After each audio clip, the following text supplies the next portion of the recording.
The Florida Gators are, in fact, focused on recruiting still while also playing football games. We're going to talk about that and more here on Locked On Gators. You are Locked On Gators, your daily podcast on the Florida Gators. Part of the Locked On Podcast Network, your team every day.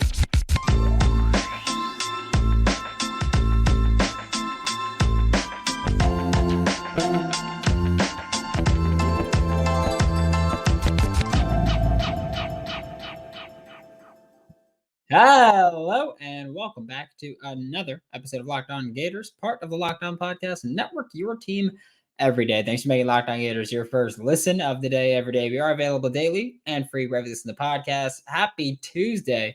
I'm Brandon Olsen. Find me on Twitter at WNS_Brandon. Find all my written work with Whole Nine Sports, Giants Country, NFL 33.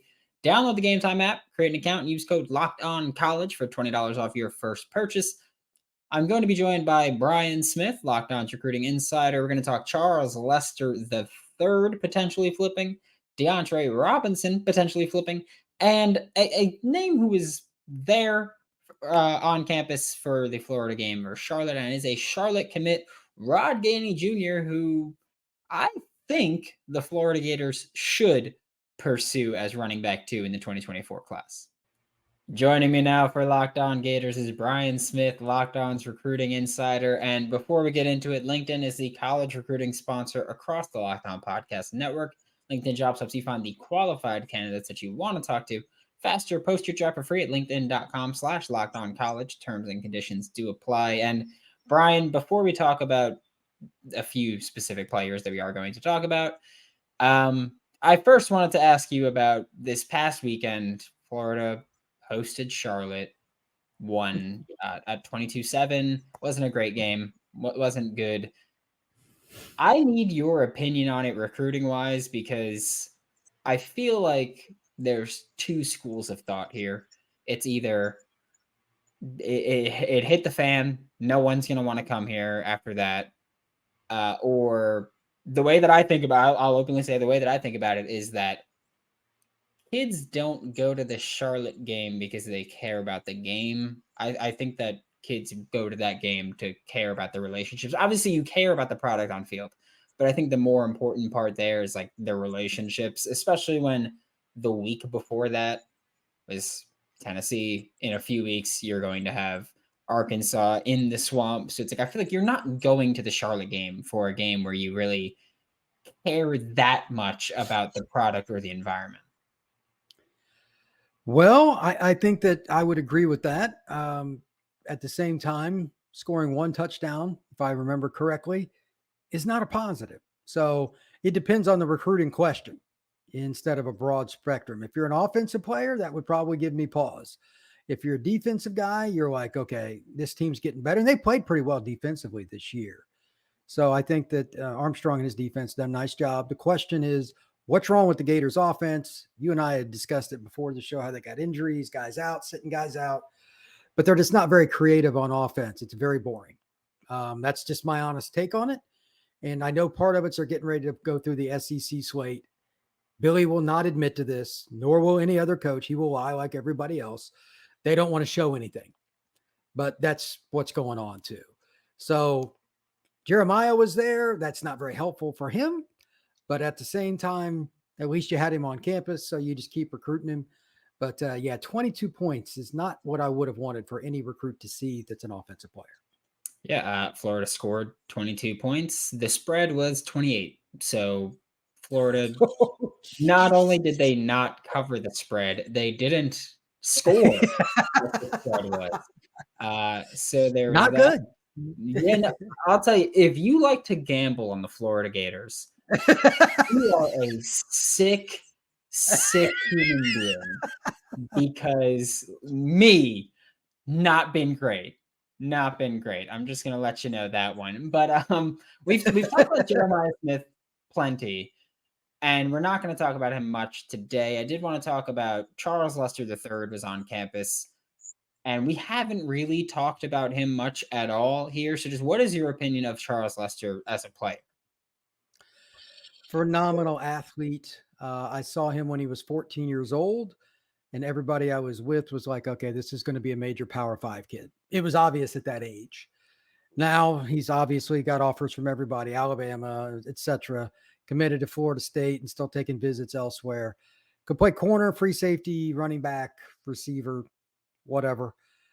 But this is the long, rangy guy that every DB coach wants. I mean, it's just straight up, it's a ball of clay that you can shape however you want it to be because he has athletic skills to go along with the frame that you can't teach. Charles is legitimately at least 6'1". I mean, and he can make plays on the ball that are very rare. Now he just needs to learn the techniques and stuff to go with it to play at the SEC or Power 5 level. He can be as good as he wants. I mean, if you've got all the traits and you're just like, hey, I got to put it together, there are very few better coaches to learn from than Corey Raymond. I mean, similar to why I understand Jeremiah Smith is visiting Florida and all that. I just can't see him going anywhere other than Ohio State because you've got the best guy on the planet coaching that position. You go there. Like, I think Corey Raymond's the best DB coach, but I feel like there's at least a couple names you can throw into the mix to debate that. I don't think you can do that with wide receiver and Brian Hardline. It's like, it's him. And then there's like 6 gaps of the tiers. And then you're like, okay, there's other players here. But for Charles Lester, how should Florida fans feel just about, I don't want to say the likelihood, but the possibility of flipping him after he took a relatively surprise visit this past weekend? He said he would schedule an official visit again this year. And he said that he might even look to make another unofficial visit to the Swamp. It's interesting because if you take one unofficial, it's pretty much par for the course for a Florida high school kid. Adding 2 more to it, I would say this is, I mean, he's listed as a commitment to Florida State, but I didn't know that until you told me before the show. As far as I'm concerned, he's not committed. If you're taking multiple trips to schools, the same school, it's not a good sign. And I don't know what his pattern is with Florida State. I don't know what his pattern is in regards to other places, but something tells me that this is not trending well for the Seminoles. And this is just par for what it's been for 30, 40 years in the state of Florida. Kids flip all the freaking time. Maybe he doesn't go to Florida. I wouldn't be shocked if he ended up at Alabama or somewhere else too. It's just what kids in the state of Florida do. I laugh about it with a few of the guys that I work with on the recruiting trail with different networks and stuff. We all know that these kids commit early and they enjoy the process, but they're going to take visits. Taking 3 to 1 school isn't something different though. So I would watch out for the Gators. Yeah, that's what I mean. Like, not great if you look at it from a Florida State perspective. Yeah, he's committed to Florida State as so many recruits are. They're committed. I get it. You get the social media engagement from that fan base once you commit. It's fun stuff. But you mentioned Alabama possibly being involved with this. Alabama does have Jameer Grimsley currently committed at corner. Also, Florida is also pushing for him. How would you kind of compare the two, or maybe not compare the two, but any similarities, differences? I don't want to necessarily make you say who's better or anything like that. I have Grimsley rated higher just because I think he's more physical, but they're almost identical in like frame and all that. They're the really long kids that you're looking for. I just think Grimsley's a little more physical, but everything else is almost identical. I mean, Alabama really wanted Grimsley. What does that tell you when Nick Saban still coaches the DB room? So there's a reason that he's good. You know, he's earned it. He's another kid that could play receiver. I talked to him about it a little over a month ago. He just likes his chance to get the NFL better as a corner, which is smart. And he could play safety, but he's 6'2" 3/4. He is humongous for a corner. He's taller than Lester, and he's a kid that the sky is absolutely the limit. Wouldn't be shocked if he ended up being the first corner off the board when he comes out in the drafts. Like, he's got that kind of talent, and he carries himself like a DB. He's got that swag. So I love that. And again, physical corner, and he'll get up on you and try to take things away. Out of curiosity, because he said he carries himself like a DB, and that just made me think of, how do you feel when a DB gets beat bad ball, incomplete, and they celebrate. Do you care about that? Or like, does that bother you at all? Because I know I played DB. I did the same thing. If you didn't complete it, you didn't complete it. I won't put you in this category because I'm guessing that you're not in the Charles West or Jameer Grimsley category. You don't But know at that. the same, You don't know I'm going no. Just my conjecture. But I hate it with the passion. And I can't repeat some of the things that I've said when I've seen that because I would get fired on this network. But it drives me bananas. So often a guy gets beat and then the quarterback just misses him and they start celebrating. I'm like, look, bro, if he throws that where he's supposed to, that's 6 points. Sit down and shut up. That's the mild version. It drives me bananas. Every DB wants to celebrate because it's hard to win. They know where the ball's going and you don't. I get it. But when you get beat and the quarterback misses, sit down and shut up. Drives me crazy. Yep, no, I'm not gonna pretend. If a Gator does it, I love it. If someone else, like, you suck. Like Tennessee, they cover a Florida receiver, incomplete pass, and they start celebrating when it was like just a bad ball. I'm like, you suck. You got beat. Shut up. But I get it. So you're an Moving. open hypocrite. Yeah, no, I don't care. I don't care. I'm fine with it. You shouldn't have to worry and stress when you're buying tickets to your next big event, whether that's a concert, a game. Florida hosting Vanderbilt next weekend. You can do that. Homecoming. You can do that. Whether you're talking about, I don't know, Olivia Rodrigo concert tickets. I don't know. Whatever you're doing, whatever you're looking for, it shouldn't have to be stressful. Game Time is the fast and easy way to buy tickets for all the sports, music, comedy, and theater events near you. They're fantastic. I love doing it. I've mentioned I used them a few weeks ago to go watch the Mets play the Braves before the Mets got eliminated from playoff contention, which really, it felt like they got eliminated in like June. Things have not been going well for us. But Game Time is now the only ticketing app that I use because it's the only one that gives me complete peace of mind. I love it. If you find a ticket in the same row and section for less, Game Time will credit you 110% of the difference.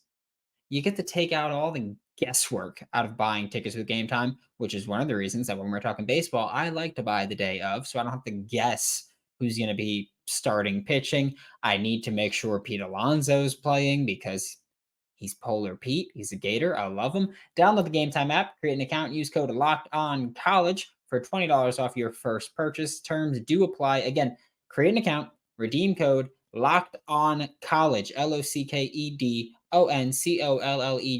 for $20 off. Download Game Time today. Last minute tickets, lowest prices, guaranteed.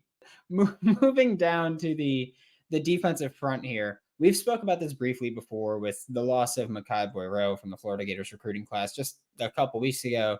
One of the names that you immediately brought up was a guy that Florida is going to pursue, currently committed to Texas, DeAndre Robinson. He took a visit to Florida this past weekend. He was also there for the Charlotte game. Do you think he's someone that can fill that need for a true nose tackle, especially after seeing how important that nose, that zero tech is in this Florida defense, where you see Memphis transfer Cam Jackson is just, I mean, he's Florida against Tennessee put 5 guys in the box when Tennessee had 7 because Cam Jackson just commands that kind of attention right now. So when you see that, is DeAndre Robinson someone that you think can do that for the Florida Gators? He could. I mean, his technique has got a mile to go. But I saw him the other day at a game and he's changed his body. He's in very good shape. He just has to learn technique and get better. His habits, once he gets to college, it's up to him. How much do you learn? Playing zero is hard. Texas, where he's committed, would ask him to do similar. So he's, regardless of the helmet that he's wearing, he's going to be doing the same thing. It's the same path, different place he's doing it. Can't teach the frame, though. Like we knew when he was a sophomore, when he walked out onto the field, I did not need a roster. I knew who it was. He was that guy. You're like, holy crap. Yeah, I mean, he's humongous. I can send you some photos I took of him the other day. He's just so big. And he's not a big fat kid either. He's put together. He's put in the time. I'll give him credit. Now it's about learning the craft of football, the hand techniques, the balance, and all the little traits with the moves that he still needs to learn. After a redshirt year, he could play at major college football and be an impact player. It's basically up to DeAndre. Yeah, and would you right now personally value DeAndre or Mekhi more? Because that's really what it comes down to if you're a Florida Gators fan. You're talking about, Mekhi Boyro has left the recruiting class. You're trying to replace him with DeAndre Robinson. If you're a Florida Gators fan, are you upgrading, or are you like, all right, well, we'll take what's available? I think it's kind of the same. Boyro was a little bigger, but both of them, it was just the technical stuff. Boyro at one point was 390. I mean, he was way overweight, and he got down under 350 right before he committed to Florida and before he decommitted. I would imagine they're both kind of on the same path. I don't think it's really a difference. It's just which one wants it more. It's after they sign. It's stuff that I can't grade because it's, it's technique and all that. Because playing zero technique means you have two grown men that don't like you trying to block you on almost every play. To me, that sounds like a terrible idea. I would not want to do that. But if you're that big and you can get paid for it, like Vince Wilfork made a lot of money not making tackles. He got double teamed on pretty much every play and he made a lot of money. So maybe that's the path for both these guys. Which one ends up being better is going to be up to them because it's almost the same player. Yeah, Vince Wilfork, Snacks Harrison, Haloti Ngata, Domata Peko. They all are just like, yeah, we're going to be in the NFL forever, but we're not going to put up fun stats at any point because we just have to be huge people that eat space. And there's a job for that. Like that's a thing that you can do now. That's right. With the Florida Gators, with the Florida Gators, how should they feel about potentially flipping DeAndre Robinson from Texas right now? Because he committed in, I believe it was June or July, he committed to Texas. Yeah. So it's been a few months at this point. I mean, Texas is playing well generally. Florida, you crap the bed week one, but since then your defense has been lights out. So how should Florida feel about this potential flip? I think it's actually a 50-50 kind of deal. Again, like I talked about with Lester, this is a Florida kid. How many Florida kids commit early and don't take visits? It's about 1%. This is just a different animal in this state. I don't know what it is. I live right down the road from Orlando. It's par for the course. And I didn't even ask DeAndre about recruiting the other night when I was with him. Didn't even care. I shot the breeze with him a little bit, just asked how he was doing and all that. But I know he's going to take visits. He's a Florida kid. So, and it's closer. At some point, I just wonder if the family situation will help Florida. Traditionally, that's one of the biggest reasons they get kids to flip. It's just proximity. I'll find out more when I see him later this season, maybe October, November. But I would not be shocked at all if he flipped to Florida.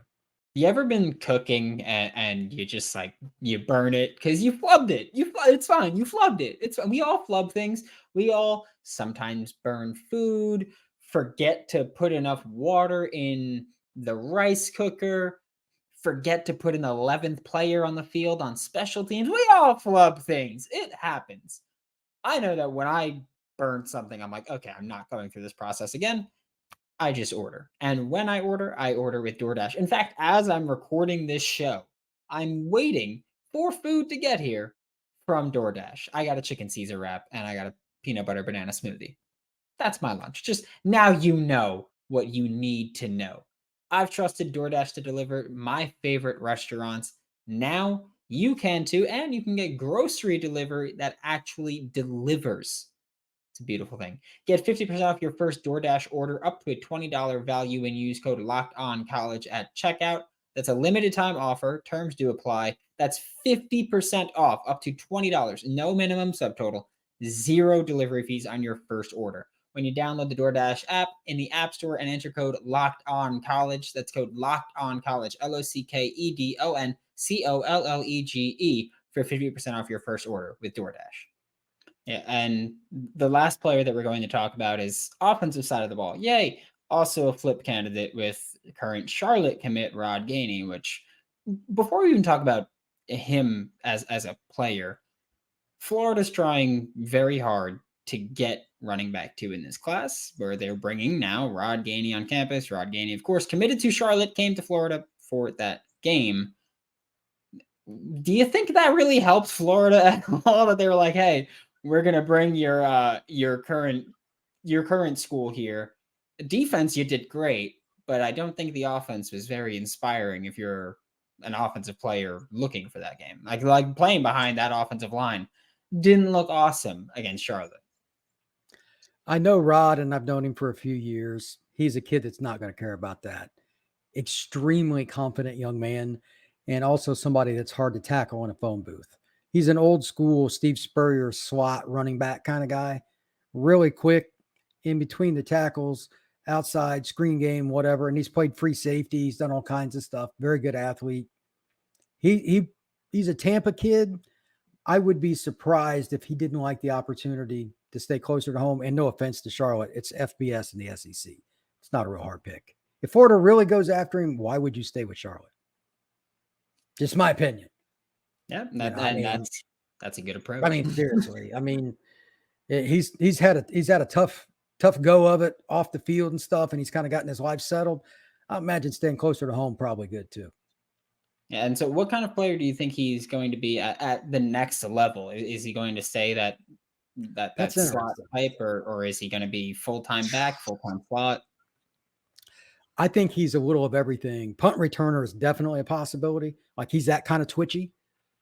Not necessarily a 10-3 guy in 100 meters, but he could run. It's just trying to catch him in space is like trying to catch the pinball. It's bouncing all over the place. He's that guy. He's a pain. Like he was a kid that had videos of him before high school kind of deal on YouTube. Growing up, he was one of those guys, one of the East Tampa kids that everybody knew about. And he played as a freshman at Tech and stuff. He's used to the hype and it won't bother him. And it's not going to matter where Billy places him. He'll make an impact. I would use him in the slot and at running back and be a complimentary piece. And on third down, good luck to the poor guy that's covering him on a 3rd and 4 option route. It's not going to work well. Yeah, and we know Florida, said that they wanted to use running backs more in the passing game. They brought in Cam Carroll from Tulane, and then he got injured in the scrimmage before the season, missing the season. You've seen Montrell and Trevor Etienne get involved, but your guy that was supposed to be your passing down back out for the season. With Florida looking for that running back too, what do you think of Rod Gainey being a potential complementary back to Kanan Daniels also in the 2024 class, and even Waltez Clark for 2025? He is different than the other two. Waltez is a little taller, a little longer. Daniels is the traditional squatty power guy, 5'10", 5'11", just put together. I love his style. He's kind of an Emmitt Smith style of runner. All three of them complement each other individually. It's great. They're getting a little bit of everything. You have Waltez Clark, who's going to end up being a really fast kid, especially after he gets in the Gators program, gets even more flexibility, more power with those long legs he has. He's going to be an open field guy, but he's got the frame to also run over you. Daniel's a little bit of everything. I think he's one of the best running backs in the prep ranks, period. And then the Gainey is the guy that just one-on-one is horrific. I don't want him on 4th and 1 to be my power guy, but you got to use him accordingly. And you know what he is. He's a kid that can run, and he's a kid that can catch. Get him in space. So, yeah, Florida did really well so far, and adding Gainey would only increase that opportunity. Thank you so much, Brian. This was Brian Smith, Locked On's Recruiting Insider. Catch him all throughout the Locked On College channel. Catch him every week on Locked On Gators, and catch him every day with Locked On Seminoles, unfortunately. Thanks again for making Locked On Gators your first listen of the day. We are available daily and free wherever you listen to podcasts. We'll be back tomorrow to talk more Florida Gators football. And as always, Hayden Hansen, Wednesday, always the move. For Locked On Gators, I'm Brandon Olsen. Don't forget to follow me on Twitter at WNS_Brandon. Find all my written work with Whole 9 Sports, Giants Country, NFL 33. And I will see you all tomorrow.